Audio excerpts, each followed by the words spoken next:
Welcome to your awakening. Please take off as your reality is adjusted.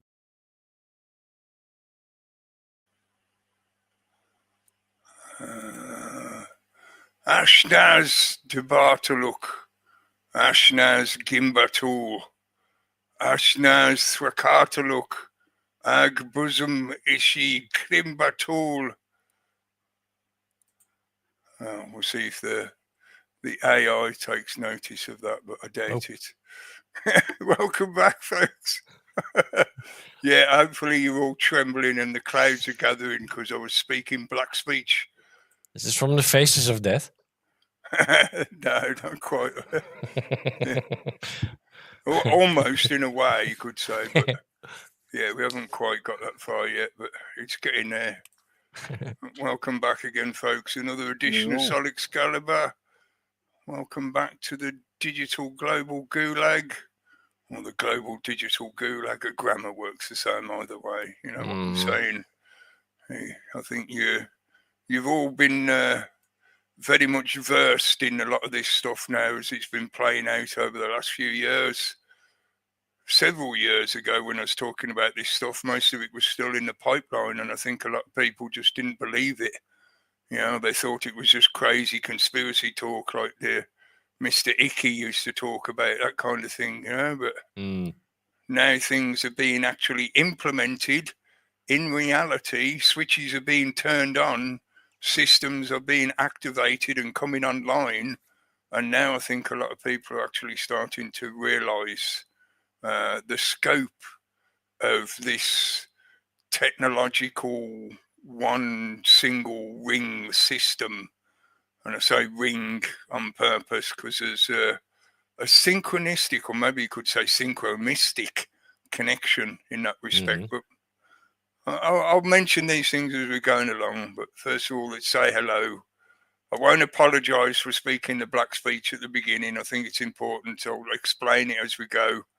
The subtitle for this week is "And in the Darkness Bind Them."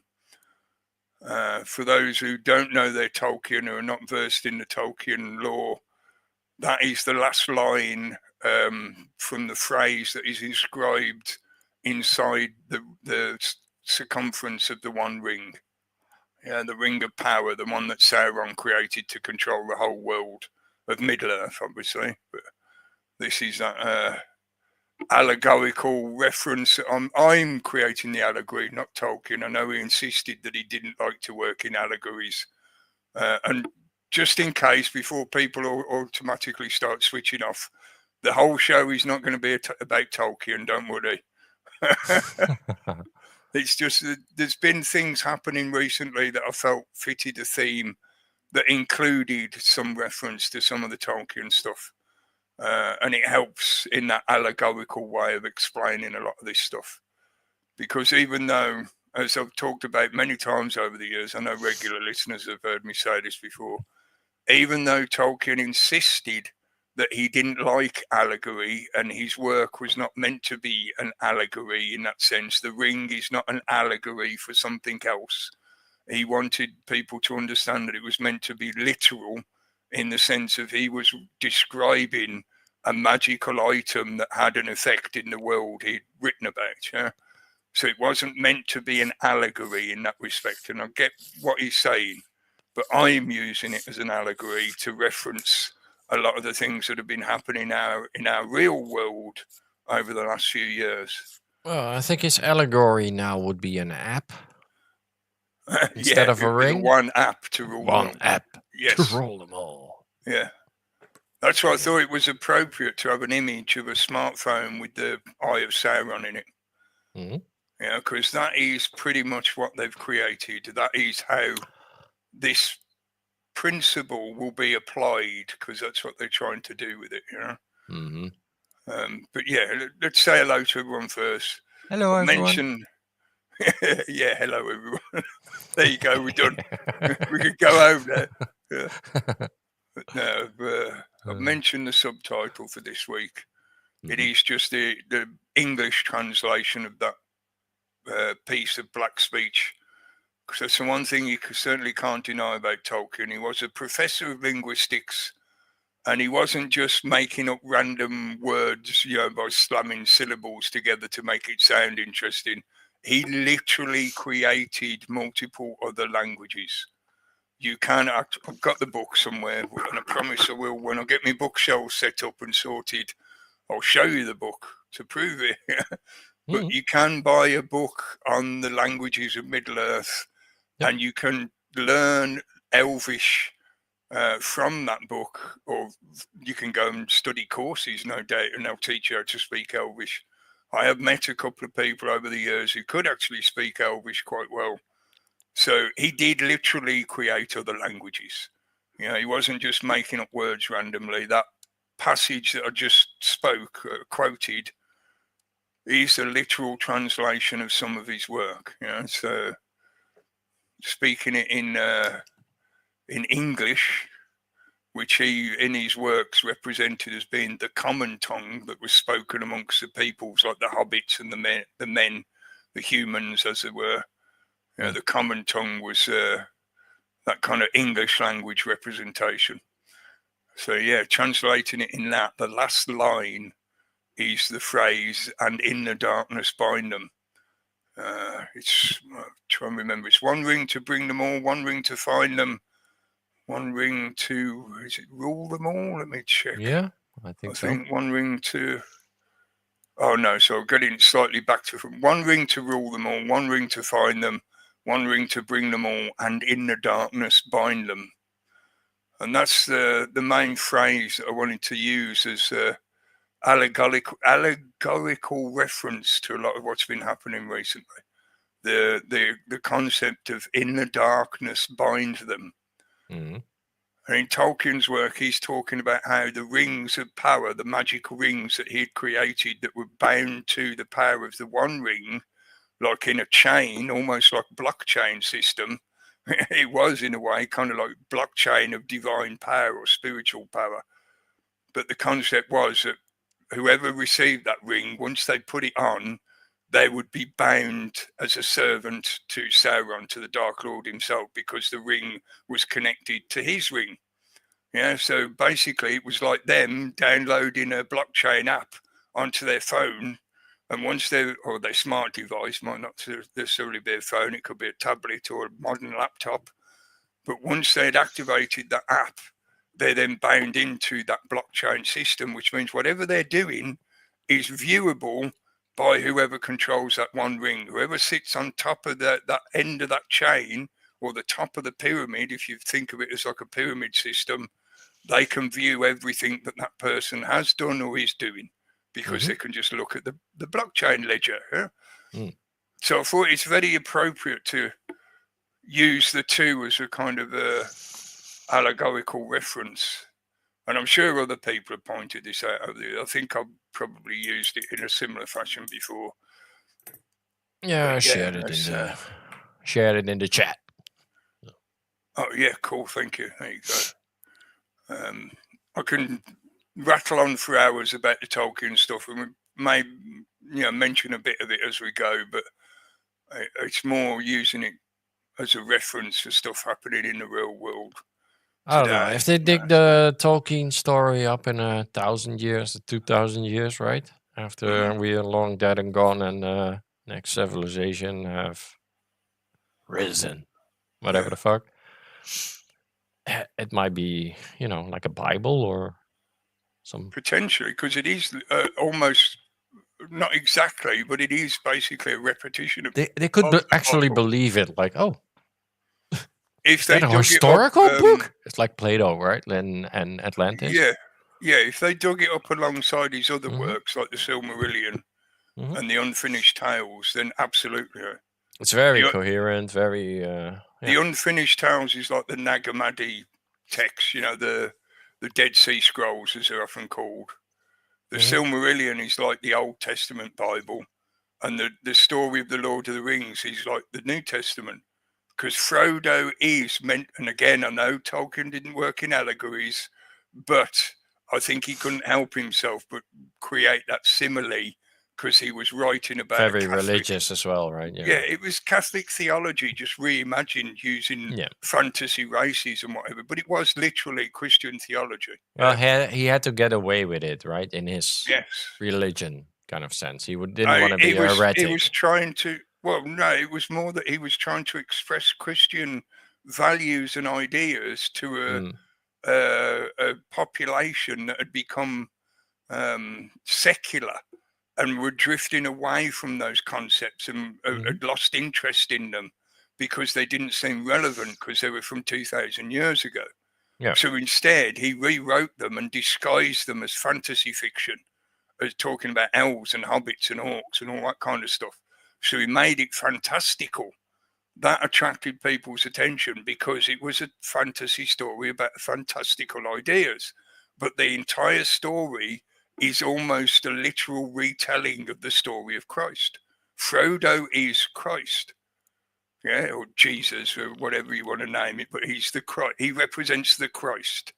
Yeah, so he goes through his own self-realization, and eventually he's crucified in his sacrifice to the ring. Yeah, but he ends up being in a way resurrected by his journey to the land of the gods when the elves send him off in the boat. That's the equivalent to Christ rising out of the tomb and ascending to heaven. Yeah, it's the hero story, right? The hero arc. Yes, as well. it is. Yeah, it's that as well. Right? Yeah, the hero monomyth, which again, remember, because Tolkien was a professor of linguistics, you cannot study language without studying the history of storytelling. And if you study the history of storytelling, inevitably you would learn about those certain themes that are repeated endlessly because they have value to us as a species. He wasn't queer, hero tale. So he wasn't queer. I don't think he was. No, he was. He may have seemed a bit effeminate to a modern sensibilities, but he wasn't. He was just the typical English, how to put it, that kind of reserved upper lip kind of attitude. No, that's kind of now what they're trying to push, right? His story is white nationalism, it's Nazism, it's supremacism, it's the elves are white. Huh. Racist. Well, this is one of the things I wanted to the explain. The orcs are ugly and dark colored. Huh. Well, this is one of the things I wanted to explain, how they got all of that wrong, completely wrong. But that's deliberate because it's not meant to be genuine. It's meant to be purely intersexual ideological manipulation. Yeah. I'll do a screen share just to show you. But unfortunately, I can't. And it does sound familiar now. You're right, James. He wrote it during or after World War II as a bit of a, well, not a bit of a, but Well, don't forget he actually fought in the First World War. Yeah, so he's there's that in there as well. He's not writing just as an observer. He's writing as having had literal direct gnosis of experiencing warfare. He was in the trenches, so a lot of what he writes in the sense of how he describes the average people, which he describes as hobbits. Hobbits are meant to be us. Yeah, the men that are talked about in the stories, like Aragorn, are meant to be the men of history, the great leaders like Alexander the Great. They're meant to be more than average, way more than average. He overemphasizes their ability to make almost like a Nietzschean kind of Ubermensch impression. They were meant to be greater than what you could imagine. They had abilities that you wouldn't be able to comprehend in the same way as the elves did. Yeah, the orcs, right? But then created that's as the thing. Frankensteinian. Like in this article that's come out recently, which is based on a paper that was put out by some professor at Nottingham University. I can't show you the article because Telegraph won't let me show it.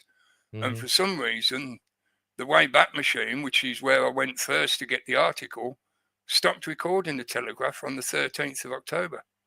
And this article came out on the 16th. And there's no explanation as to why they've suddenly stopped recording the telegraph. Look, because you can see all the dots are where they've scanned the telegraph, yeah? Because this is what the Wayback Machine does. It scans every website and gets a copy of all the articles and whatever on that website, yeah? So I came here first to get the full article. I can't get it. And the Telegraph obviously won't let you see it unless you buy a subscription, which I won't do. Yeah, we had that weird outage, right, at Amazon. Yeah, that's it. Yeah, the losses. Yeah, possibly. Yeah. I don't know if Wayback Maybe Machine uses if that's their tied to system. that, but yeah. It could 16, be. Yes. I kind of, yeah. I don't know. Yeah, it's about the right timing, isn't it? Yeah, because it was a couple of weeks ago-ish. Yeah. Well, anyway, the point was, there's a professor. He's supposed to be a fucking professor. But if you can actually find the article and read What's his name? some of... oh, fuck it, I can't remember. It must be in the article, isn't it? Yes, but I can't see enough of the article to show you. Oh, okay. There's no mention of it in the start of this little bit that I can actually see. And I know he's African, so he's got an unusual, like in the sense of it's not, average English name. It's some African name. But the point being, he's supposed to be a professor. But if you look at the way he's presented his information, his arguments, and his paper, it is such a pathetic and crappy use of English language. He's shit. How the fuck this guy has got a professorship, I don't know. And he's actually working at a university, but, that's sort of beside the point. The main point being that he has created a course for people to go and study, which is I can't remember the exact titles, but it's along the lines of the decolonization of the works of Tolkien. And he's claiming that Tolkien was a colonial racist and that you have to apply the kind of critical race theory, intersectionality shit to his work so that you can point out how it's all about racism and the orcs were meant to be black people. And it therefore proves that Tolkien was a racist trying to demean black people. That proves that, one, he hasn't even read the story. He certainly hasn't studied the information to understand what the orcs were and how Tolkien was presenting them and what they were meant to represent. He's got no fucking concept of it. Because if he thinks they're meant to be black people, he is completely fucking wrong. That's his racist point of view, isn't it? Literally, yes. Yeah. It is a projection of his own racist attitude. And it's another example of how they have disguised racism as some kind of modern academic point of view or principle. It's not. It's blatant racism. He's trying to accuse somebody of being a racist where it's him himself that's racist. And he's being racist to his own fucking people as well as to white people. Yeah, so he's not only being racist to white people like Tolkien, he's being racist to black people by associating them with the orcs. The orcs are not black people. You haven't read Tolkien. Elves. That's the simple. Yeah, he obviously hasn't read the works, right? Because he doesn't know what the fuck he's saying. No. The orcs are elves. So if he's saying that the orcs are meant to be black people, he's saying that they were actually once white people. So in other words, he's being racist to black people by saying, "Oh, you're not meant to be black. You used to be white." Yeah, but they're corrupted, so they're evil. Blah blah. Exactly, and that's what Tolkien uses. But that's his point of view. So he thinks that all black people are evil. So of course, the orcs are black and exactly right. So again, he's being racist to his own people. Yeah, and the fact that he doesn't comprehend that makes his racism even more astounding, because like the classic racist that we're told about, he doesn't even comprehend that he's being racist. He just doesn't realize his own stupidity in that respect. And again, I say, why the fuck is this guy a professor? How the fuck is he a professor? Oh, you've got the actual article. Cool. Well, screenshots of it, I think. Oh, well, I wasn't planning to dig into the article itself, to be honest. I was just using it as a example of this kind of synchronistic situation that's been happening recently. Thanks, Rob. Anyway. Thanks, Rob. Yeah. University is teaching students that... you read it because you're better at English. A university is teaching students that... Yeah, I need that tape. Scroll. There you go, thank you. Oh. He's students that J.R. Tolkien demonises people of colour in the Lord of the Rings books. A history module called Decolonising Tolkien et al. Taught at the University of Nottingham. Et al. Just means and the rest of and them. all. Yeah, all of it, yeah. It's just Latin for and all. Yeah. At the University of Nottingham. Uses a text that says orcs and other dark-skinned characters in the trilogy are the victims of ethnic chauvinism. Dr. Onyeka Nubia. I mean, just the fact that his name's Dr. fucking Nubia and he's a black guy. What the fuck? Let me look him up. Okay, Onyeka. Nubia. Yeah, Nubia used to be one of the names of the lands in Africa. When you go back into ancient history, Nubia was one of the lands that the Egyptians used to trade and take slaves from and stuff like that. But anyway, yeah. Dr. Nubia, a historian and writer who leads the module, argues that Eastern races in the fictional realm of Middle-earth are depicted as evil, while fairer-skinned peoples of the West are shown as virtuous. Well, there's some element of accuracy in that, but it's not properly explained, and I can explain it. But anyway, in academia, decolonising usually means re-examining or moving away from white Western viewpoints. Can we hide the chat for a second so I'll read the last paragraph? Hang on. How do I click? Where is it? Show comments. Comments? There you go. Oh. In the module's core text, Dr. Onyeka writes that maligned peoples include Easterlings, Sathrons, and men from Harad. The trilogy also features the dark-skinned orcs, evil creatures that do the bidding of Sauron, known as the Dark Lord. Right. Dark Lord. Dark. So he associates dark automatically with fucking evil. And a lot, people, unfortunately, right? A lot of people do, yes. They think that when you talk about the blackness or the darkness of evil, that automatically associates to Negroid races simply because their skin is darker or black in colour. Yeah, we often refer to them as black people, even though technically they're not really black. They're dark brown usually. Let me give some background on Mr. Onyeka. Onyeka Nubia is a British historian, author, and academic. Using the pen name Onyeka, his works explore the history of black British people and multiculturalism in the United Kingdom. In 2013, he published the non-fiction work Blackamoors, Africans in Tudor England, their presence, status, and origins, which detail the history of black people in Tudor England. I think he's responsible for that fucking Netflix shit, isn't he? Could be by the sound of it, yeah. So he's an author as well. So as an author, to attack another author, that's another level of fucking...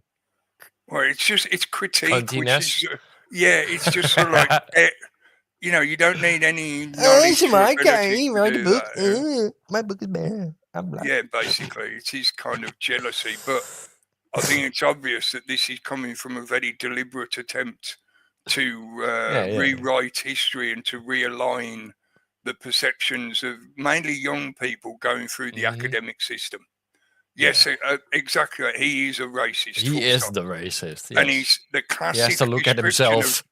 He's the classic description of racist because he doesn't even realise he's being racist.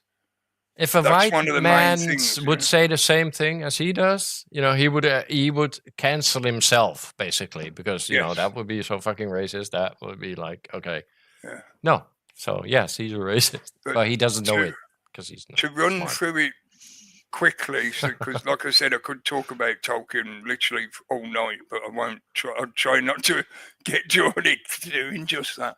But I've mentioned about the orcs. The orcs were elves that were deliberately corrupted over lengths of time through magic and chemicals and pollution and whatever else he could by the Dark Lord. They were originally they were predominantly green-skinned, so they weren't even black. Some of them were said to have very dark green skin, but it was still green. It was only what are called the Urukai, which were the further experimentation done by Saruman, that then they start to get referred to as being dark-skinned. So the Urukai potentially could have been black-skinned, but again, it's not very well described because Tolkien wasn't concerned in the colour of the skin.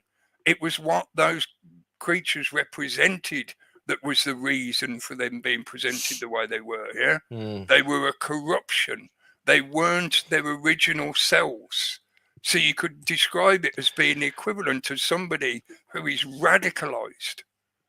That's what he was describing. Somebody who's been taken and systematically tortured and had medical experiments done on them to turn them into a mutant and to fuck up their brain to such a degree that they become psychopathic killers. You could do that to anyone of any race. So their color is the soldier, meaningless. right? And order followers. They're the ultimate order followers, right? You can even argue, I can even argue, it GMO can be orcs. argued Yeah, I like that. Yeah. that Tolkien deliberately made them green to guarantee that people would not associate them to living races in reality. So he made the effort right from the start to go, oh, people might think I'm referring to a certain ethnic group, so I'll describe them as being so radically different to normal that people will get the point that this is not about their race and ethnicity. This is about what they represent as a tool of evil. They are being used like a weapon by the powers of evil, Sauron and Melkor, the ultimate bad guy. Who does Golem represent? A corruption of hobbits. Hobbits that have been polluted, and again, similarly, GMO version of hobbits. Yeah, that was the got he power corrupted of by evil. power? Like my precious, Exactly. right? Let me like, just mention the other races because it's important. Yeah. The Haradrim were meant to represent the Arabic peoples in the Middle East, and they were often referred to as being pirates, but they weren't described as being intrinsically evil. That is a deliberate misinterpretation of Tolkien's works. They were described as being in constant conflict with the men of the south, the Gondorians, because, like I said, they were committing piracy against each other. That's just like history. So how the fuck you can claim that, that just proves that he's being racist? No, he was just describing a similar situation to what we experience every day in the real world. Can you draw allegories to the here and now? Like yes. Who do they represent in our time then? The Middle Easterns, primarily the Arabic peoples, the Semitic peoples. The Southrons were more the Africans, tribal people. Yeah, and the Easterners were more the kind of Mongolians and Russian, that kind of East Asian, almost into full Asian like Chinese and Japanese, but they were from the East. And this is something else that unless he provides context in the course he's presenting, this is a deliberate misinterpretation for malicious reasons, because as Tolkien explains himself, his stories were concentrated around the northwest part of the Middle-earth. The continent of Middle-earth is meant to be a reflection of the real Earth, as in what he was talking about was Europe. Yeah, northwest and Middle-earth. So this guy's claim that, Tolkien's been an ethnic chauvinist, he made it clear in his own works that he was referring only to that northwestern region. Yeah, and he rejected the Aryan idea and all that, right? Yes, definitely. Yeah. He fought against the fucking Nazis. I know, literally, but that's also in his works. Like, it's incorporated in it. It's not about white, yellow, black. It's not about the ethnicity. Purposefully kind of ignored that. Yes. I think, by creating different races instead of different kind of colors, right? So you have the orcs, you have the dwarves, you have the elves, you have the humans, you have, right? So you have these different classes of species, basically, instead of races. He was looking beyond that. So, yeah. And each of the reason there were different races is because This But is that where makes you them, get yeah. into a kind of Christian theological point of view. They were Mhm. meant to represent archetypes. Mhm. Yeah, so elves represented the ancient peoples that we have lost that used to have a divine connection that could have been described as like the Celtic Shining Ones, the Tuatha Danann, the golden people of the Gallic legends, of the Celtic legends, and also our own historical legends from biblical times about giants, people who were races of giants. Yeah. Mhm. Amongst the troops, bigger, yeah, big up your ring. Yeah, Yeah. definitely. Bring self. Yeah. Yes. But yeah, in that reference, elves were meant to be those kind of ancient peoples that had some kind of power or magic or energy about them. Yeah. Mhm. And you could describe each race. The reason Tolkien described them the way he did is because he wanted them to represent certain archetypal. That's it, mate. Yes, thank you. Tuatha De Danann. Archetypal ideas within a Christian concept. So Mhm. hobbits were small and insignificant physically because they were meant to be the representation of us. We are seemingly physically lesser than the ancient giant races of history and fable. Yeah? Yeah. But when pushed to the brink, we can find an inner ability of courage and capability that can cope with any situation, which is what he was describing about how people coped with real warfare in the trenches in World War One. You could literally see people who were from the Shire, from Bumpkinland, but Mhm. they had the ability to show absolute courage in the face of fatal danger. That was what he was describing when he was talking about the hobbits being small and insignificant. Yeah. Again, I I could think talk about this for racism. hours. I think racism comes from race, right? So if you Yes. classify, label people as a certain race, then you already are on a Yes. And slippery it slope. can be said that racism as a concept is just plainly inaccurate and was created by the eugenicists deliberately to divide us. Yeah, Because but there the is only one differences, race. the differences between me and a Chinese man are fucking significant. Yes. The difference between me and an Ethnically, African yes. man are very significant. The Yes. difference and an Arab man is very significant. So Yeah. we are different species. I would kind We of are different classify as tribes. different. Yes. So it's not about race. We are not one human race. We're a different species trying to live together on a fucking planet, right? So I I would think argue. well, that's why you can gather some respect for another race or species because they are different than us. Yeah, I You have agree to in that accept the sense. Yes, there differences are between each other, differences. right? Yeah. They are different. We Yeah, are there are different. You are differences different. between tribes. Yes. Yeah. But it's down to genetic, biological differences that don't Yeah, really not about change race the because race is overall like species. genders to me now, right? Yeah. Because the Jews have claimed the race and the land and everything, right? And certain countries have claimed countries and land and race and Mhm. so it's Yeah. more of a label than Yeah. it is. Well, in that Sorry. sense, let me just finish the point about the Go other on. races that he mentions in that last paragraph. The Southrons, the Easterlings, the Haradrim. Tolkien specifically explained in his earlier works, it's not really mentioned directly in The Lord of the Rings, because The Lord of the Rings is meant to be a on-the-ground personal recounting of a story of an adventure.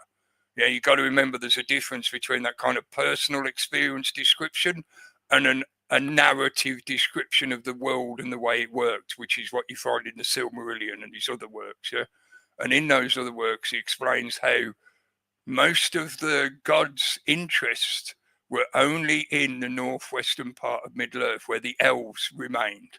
The rest of the landmass of Middle-earth, which is 5 times the size of what you read about in Lord of the Rings, they didn't really take much interest in. They sent people, they sent diplomats, kind of, ambassadors to those areas, but they didn't invest as much energy into trying to create a kind of divine connection with them. Whereas with the peoples in the northwest of Middle-earth, where the elves still remained, that was why the gods took an interest. mainly because of the elves, not the other races. They were obviously concerned that those races survived and did well and carried out Eru's vision, because remember, you're talking about the one God, a monotheistic God that created everything, yeah? But the only reason any of the other gods, which includes the wizards, because the wizards were demigods, the Astari were actual angels, you could call them in that Christian theological perspective, yeah? They were angels in human form. So you could say they were a bit like the Nephilim in that respect. But the only reason they took an interest in that region was because the elves were still there. Yeah, and basically the elves, until they've all fully left Middle-earth, the gods would still keep that connection going. And that was why Tolkien set all the stories in that region, because he was trying to create a simile of the biblical stories that could be referenced and relevant to the European peoples of his time. Mm-hmm. So in a way, remember as well, because he was writing this, or he was formulating this after the First World War. I think it was Fizz mentioned in the chat that initially it started out as a storytelling game with his children, which it did. That was what initially forms the story that we now know as The Hobbit. Yeah, he basically roughed out the story of The Hobbit in letters that he used to send to his children. Yeah, he'd tell them little snippets of a story, and the story eventually builds into what we know as The Hobbit. And over time, he then collated all those letters and those bits of information and actually wrote The Hobbit as a singular story. Mm-hmm. Then he writes Lord of the Rings. But the very concept of the Lord of the Rings was already in his head when he was working on The Hobbit. Yeah, The Hobbit was meant to be a children's story. It's a children's introduction to some of the Christian theological concepts. Yeah. But Lord of the Rings is meant to be a retelling of the Bible, of the New Testament. Yeah. Mm-hmm. So it's meant for adults or for everyone, really. Children can read it as well. It's just that there's some dark and unpleasant themes in the Lord of the Rings, whereas the Hobbit is a bit more light-hearted, you know. But yes, anyway, the point was he makes it clear himself. The English rose into that as well. The three country, the divide of England, like in the Middle Earth, and blah blah blah. And initially there was, yes. But that was we're that the talking English like rose? Was it? ancient history. No, in the sense of there was separate land masses. Mm-hmm. If that's what you mean. If you mean in Yeah, terms he of like he used England as an that England is all of it. Yeah, England, isn't it? No, England is the Shire. Oh. The rest of the countries could be described as the Union in the sense of Scotland and Wales and Ireland, and then the European continent, yes. But in terms of England, if you're thinking of England, what he's describing as the Shire is meant to be England. Okay, so England is the Holy Land then. For him, it was, yeah, in that representation, yes. Okay, cool. It depends what you mean by Holy Land in that sense. Well, if you take the allegory of the Bible, and well, that's not. It's not New Testament stuff. So in that respect, if you're trying to overlay the Bible geographically, then it would probably be Gondor that would be Israel and the Middle East in that respect. Sauron, where the Eye of Sauron is? No, that's not Gondor. That's Mordor. Oh yeah. It used to be part of Gondor until the Dark Lord took it over. Yes, but it was basically considered as a separate thing because the Dark Lord altered the geography. He caused the mountains to raise and shit like that when he built the Dark Tower. So it wasn't the way it was previous. But it used to be gardens and fields and whatever. It was part of, I keep wanting to, not Osirian, Osgiliath, which was the capital of Gondor in the south, because there was two separate parts of Gondor. In that respect, you could say that's like the allegory of the Roses and the War of the Roses, because Gondor... Yeah, War of the Roses, that was the one. Fucking, I couldn't come up with it. That's sort of an overarching narrative theme that he includes because the Aragorn bloodline of the men of Kings. Numenor, the kings Yeah. of old. Yeah. Over the period of history, he uses English history as a kind of stencil to describe how the nation of Gondor split up after the death of one of the great kings. He divided the realm amongst his 3 sons, and then they fought with each other over who ruled which part. But you could also say he was using the allegory of the Egypt and the north and south versions of Egypt, because they were separate. Well, there's an Irish connection with Egypt, right? So yes, wasn't he kind of connected to all connecting stories to that, like Atlantis? Yes, but that's a much deeper layer that's only alluded to. It's not stated directly. No, but he was in the know, right? He knew about. Oh yeah, because as a linguist, like I said, you don't study language without studying storytelling and the history of the peoples that created those stories. So no, but it wasn't strictly biblical, like like it wasn't. No, it wasn't a direct relation. He was rewriting the real history, I would argue, because it to me the Middle Earth was more real than you might think. Like he was fighting dragons and he's using real history as a template and then overlaying a fantasy interpretation. Yes, elves. Yeah, because I've heard I'd call them scholars, people who genuinely know Tolkien works well, not like this professor twat. But I've heard other Tolkien scholars talk about how the dwarves were meant to represent the ancient Jewish people, the ancient Hebrews, and potentially also the Welsh, because I think Tolkien was aware of the connection between Cymru and ancient Hebrew, Aramaic. Linguistically, they're pretty much identical, according to some professors I've heard talk about it. Welsh as a language, even though obviously it's changed over time as well, but Welsh is very, very similar to ancient Aramaic, which is what the Hebrews used to speak before they created modern Hebrew, which is a version of Yiddish. It's not genuine Aramaic that they used to speak when they lived in that area originally. So even that's a corruption and a misdirection, Sorry, let me read Roscoe's comment here. Only in the West is the concept of race being deconstructed. Yes, for vis-a-vis, go and tell an East Indian, South Korean, Japanese, Persian, etc. have said misnomer and be prepared to be punched in the face. Yeah, it's true. It's only in these white, westernized nations that it's being applied, because this is part of the longer UN global agenda of a singular world system under one ring, where everyone is going to be homogenized. Even those people who are currently may give you that kind of bemused attitude if you bring up racism, eventually they're going to get subjugated to the same kind of shit. At the moment, the global power base is in these Western countries. So we're the ones that are being targeted first. Yeah, we have to be destroyed first. Yes. I disagree. I think we are the same species like dogs, but need different environments. Yes, that's kind of what I was trying to say. Yes, but dogs are bred. Dogs are deliberately wolves. bred, yes. But you could also argue that we have been by our environment. Well, or by some other higher being, right? Could have been intervention by others, yes. But even if you leave out the potential of intervention, suggesting that, right? Epigenetics if you think like that. proves, and this is why I asked Sam that question last week. Please go check out last week's episode if you haven't heard it. We had a good chat with Swilliamism. Yep. A shout out to Sam that he was able to put up with me constantly talking about what I think about everything.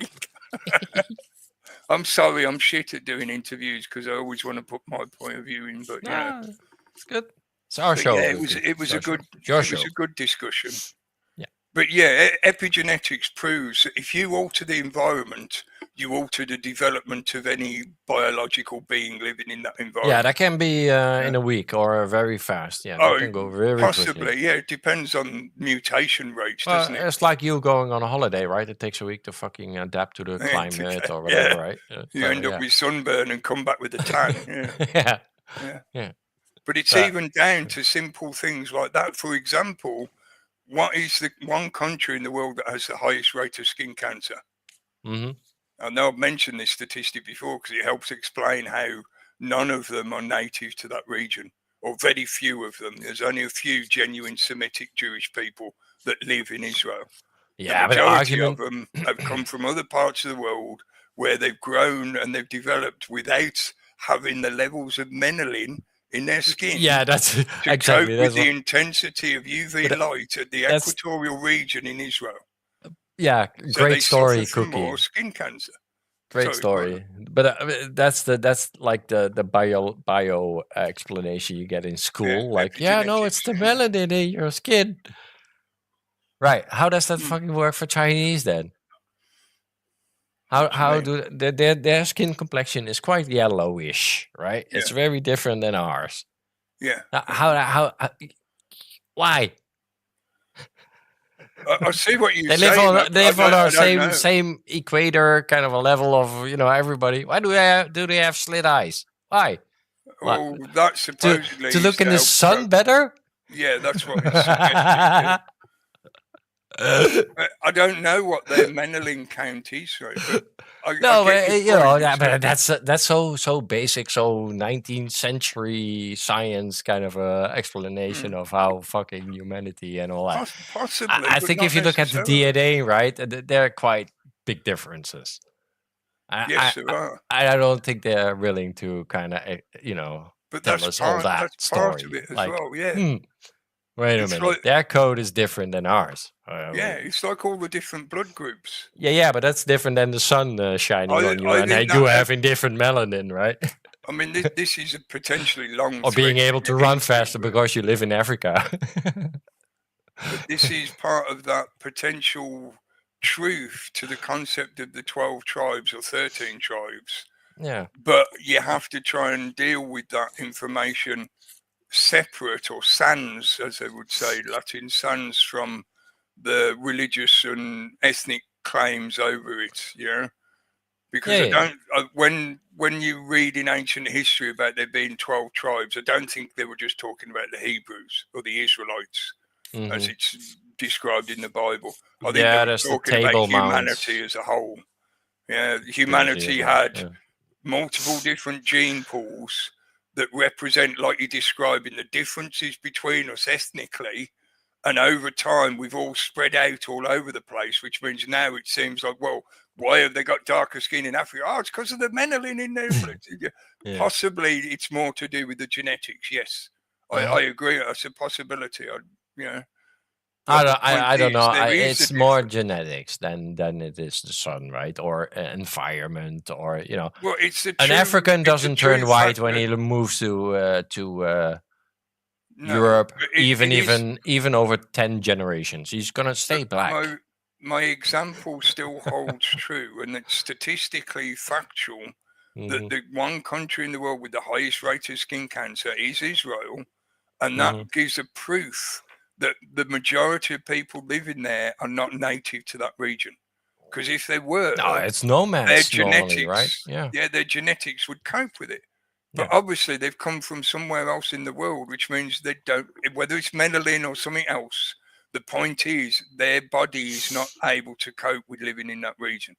So they suffer more from skin cancer because of the level Current of the Israelites UV. are from Poland and Russia, so Potentially, middle, a lot of middle them, of Europe, most of yeah. them.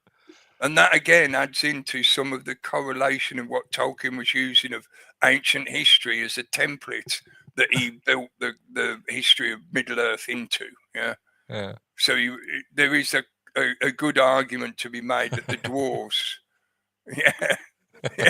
they do from each other, mate. Yeah, but not for the rest of you. No, they'll charge interest to everyone else. Just like the funny hats. Yeah. But there's various elements in his descriptions. If you read all of his work, like I say, it's not stated directly anywhere, but it's implied that the dwarves are meant to be a simile of the Hebrew peoples, and that's why they're constantly subjugated. Yeah, in the stories, the dwarves are constantly attacked by the orcs and all that kind of shit. There's a never-ending fight And that could potentially be part of the argument being made by these kind of intersexual ideologues like Dr. Nubia. The way the dwarves are represented in that sense. But I think he's more talking about the humans and the hobbits, not the other races, because I doubt very much that he's that knowledgeable about the actual lore of Middle-earth and Tolkien's work.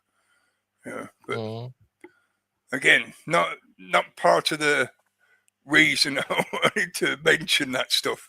I wanted to mention the resurgence of this claim that Tolkien is a racist, and even more so now, because this is not just some talking head ideologue putting out an argument onto the internet about, oh, I think Tolkien is blah, blah, blah. This is an institution of academia hosting a so-called educational course where the head of that course, the teacher, the lecturer will of that fail course, you. He's going to fail you if you do not acknowledge and accept his argument that Tolkien is a racist. Yep. That is the stage we've got to, where our own institutions of so-called education are actively not only miseducating people about the reality of a work that is being critiqued, but they're actively trying to use it in a weaponized fashion to create divisionary ideologies into their students' brains. Well, even Tolkien didn't see DEI coming. Probably not. No. I can't think of anything he Big talked Brother. about. He was Big aware. Brother a little bit, yes, because I think he was quite aware of the authoritarian control system. Sure. And I'm fairly confident in saying he was a brother of the funny handshake. That's why he always gave us a little bit of hope, like in yes, there's a way out. They knew, absolutely, mate. They knew how to use the power of hope, and it's intrinsically written into his story. Even the very ending, when the only reason that the ring is actually destroyed in the end is because Gollum tries to steal it off Frodo. Mm-hmm. Yeah, so it's literally that element of hope, because the only reason Gollum was allowed to live was because both Gandalf and Aragorn agreed that they had hope that he could be redeemed. Yeah. But his redemption was his sacrifice by dying to destroy the ring. Yeah, that was the only way he could redeem himself in Tolkien's Frodo was enlightened enough to carry the ring, right? Really? He didn't have to but then sacrifice he succumbed to it in the end. Mm-hmm. He had to. Because at the last minute he chose to keep it. No. Yeah, that's what I'm saying. Hope is. Well, he saw Frodo and thought, or Gollum, and thought, well, that's not my. Hope is the bridge in the story of Tolkien's hero arc. Yeah, the hero arc only succeeds in reaching its heroic ending because there was an element of hope that was introduced earlier in the story that allowed Gollum to survive to get to the end. Yeah, if they decided that Gollum was irredeemable and deserved to die and killed him, executed him, he wouldn't have been there to take the ring off Frodo and destroy it in the fire. Yeah.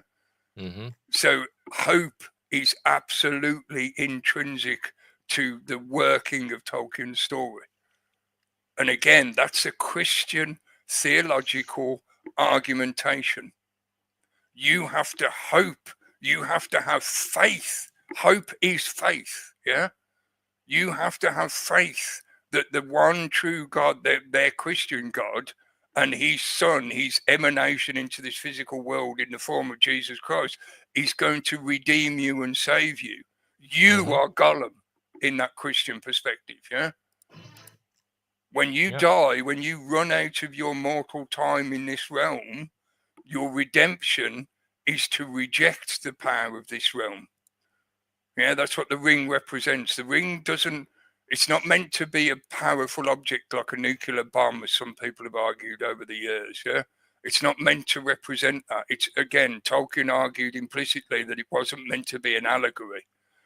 But I think what he did is he used the symbology of a ring, an individual magic item that contained all the possible power of the world. In other words, the power of influence and control over others, because that's what the Dark Lord relied on, Sauron didn't march around the world killing everyone on his own. He created an army for himself. He needed others to be his weapons. Yeah, so that's what Tolkien was trying to represent. That's what the ring represents, the power of control over others. Because once he gave them one of these other magic rings, they became intrinsically tied, bound to him, and became his servant, like a weapon. I got a little clip. Little one. Yeah, make sure it's short, because otherwise you'll get yourself copyright slapped. Always remember, Frodo, the ring is trying to get back to its master. It wants to be found. Yeah. Yeah. Oh, Tommy. Remember, Frodo. Yeah, remember, it is the ring. Well, the owner is Sauron, right? He owns the ring. He's the one that created it. It's not just that he owns it; it is part of him. Yeah. As a god, because he is a god. Yeah, he's one of the Valar, which is basically the equivalent of the archangels, or a demigod, you could call it. Yeah. But he actually put part of himself into the ring. That's why it's sentient. Even though it never actually speaks in the story, you're given the impression that it does think for itself. Like Gandalf just said, yeah, it's trying to get back to its master. It's the equivalent of like the Terminator. You know, the in Terminator 2, the liquid Terminator, where all the little bits of liquid come back to him. Yeah, it's like that. Yeah, the rings, not just the one ring, but all of them were created with a little bit of Sauron's self added into it. That's what gave it its magic power. That's why he knew where every ring was. That was why he was able to control whoever wore those rings. Yeah, so that was the trick. That's why I say it's very similar to the kind of idea of blockchain. Once you've accepted that connection, the owner of that chain can then see everything you're doing, wherever you go, whatever you do. That's why I would say the allegory of an app right now, he would use that, right? Yes. Like X is trying to do, like where I want chat to payments, insert itself into everything. Yes. Everything, yes. Yeah, and that is why I say the one everything ring, app. Even though Tolkien never meant it this way, I think it does create a perfect allegory to the system of technocratic control that they're trying to initiate. Well, that's the thing, right? Because Musk is very aware of Tolkien. He's a very avid Tolkien reader. And Peter Thiel is. Thiel and well, a lot of them are. And Alex Scott. A lot of their companies are called like Palantir. There's another one called Anduril, which was Aragorn's sword and Isildur's sword as well. Yeah, that's Lucker Palmer. Lucky. Yeah. Anduril. So they are using, because they see exactly the same as what I'm describing. They know that what Tolkien was describing was a system of control that was enabled by that one functionality. You create that surveillance connection to everyone so that you can have influence and power over them, so that you can force them to carry out your will. Yeah, one way or another, you can be forced economically, financially, physically. You know, there's going to be ways that they will put pressure on us in the same way as they're talking about the digital ID. Oh, it will be convenient. In other words, you won't be able to do certain things in society without one. Yeah. That's what they're saying. Whenever they say convenience, they're talking about, we will make it impossible for you to do this without one. Even though it's not mandatory. Honest, it's not mandatory, but you won't be able to get on a plane without one. You won't be able to book tickets for a concert without one. Eventually, you won't be able to get online without one. Yeah, this is that one ring. The digital ID is the most appropriate simile to the concept of the one ring. Once they've got you hooked into that, that's like they've given you a magic ring to force you to be part of their system. He also has a new company, Erebor. Oh, right. Fucking on the Lonely Mountain. Yeah, I wonder what he's building there then.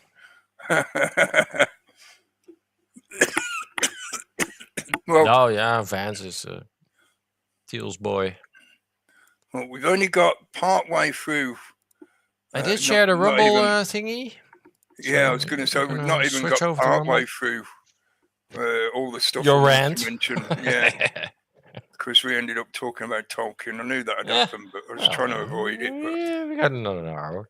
yeah, I want to swap to Rumble because I want to play a song deliberately because I feel it's highly appropriate. Plus, it's just a fucking great song. Mhm. This is from an album that's my #1 album. Do a rune. Yeah, you want me to do it while we're on Well, no, YouTube? just, or today. do it later. Yeah, you'll have to switch over. Switch over to Rumble, and we'll do a rune. We'll watch the show afterwards. More reason to go to Rumble. Yeah, but I would like, if you can, please, we're going to switch over to Rumble so I can play this song because I know that Google will get really anal and upset about me playing it. So goodbye, good night, YouTube. Thank you for tuning in. We will see you again soon.